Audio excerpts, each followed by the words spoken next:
Taoiseach, I think it's important to take this opportunity to bring a bit of balance into the discussions around the visit of the US President and his wife, given the almost unprecedented slobbering over them that the nation has been exposed to over the last number of days. And it's really hard to know which is worse, whether it's the outpourings of the Obamas themselves or the sycophantic fawning over them by sections of the media and the political establishment.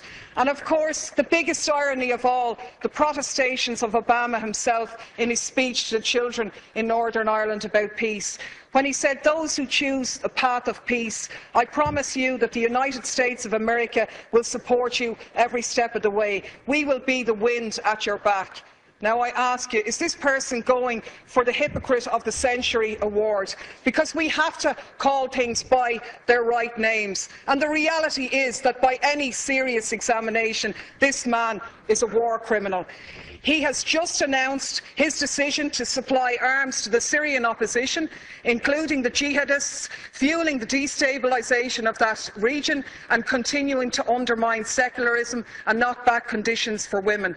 This is the man who is in essence stalling the Geneva peace talks by trying to broker enhanced leverage for the Syrian opposition by giving them arms, and to hell with the thousands more who lose their lives, or the tens of thousands more who will be displaced as this war goes on. This is the man who has facilitated a 200% increase in the use of drones, which have killed thousands of people, including hundreds of children. What steps are you going to take to ensure that no weapons for Syria are going to go through Shannon in breach of our international laws on neutrality? What steps are you going to take to showcase this country not as a lapdog of US imperialism, but as an independent nation with an independent foreign policy which takes a lead in international diplomacy to outlaw the use of drones, the favourite method of extermination of your friend Mr. Obama? There isn't much peace in Iraq, where 26 people lost their lives yesterday. There isn't much peace in Afghanistan. There isn't much peace in Pakistan, and there certainly isn't much peace in Syria.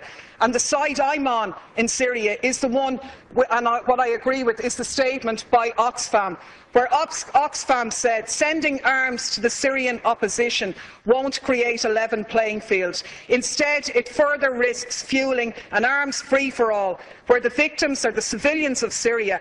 Our experience tells us that the crisis will only drag on for longer if arms are poured in. And that's in essence what the Americans have done here. I can only take from your non-answer to the question that you were asked is that you're going to take no steps to ensure that those arms will not be sent through Shannon in breach of our neutrality. You said here last week no arms ever came through Shannon. How do you know that, seeing as no investigations take place? The reality is, in 2012, 548 US planes landed in Shannon. How do you know what was on them if you haven't examined them?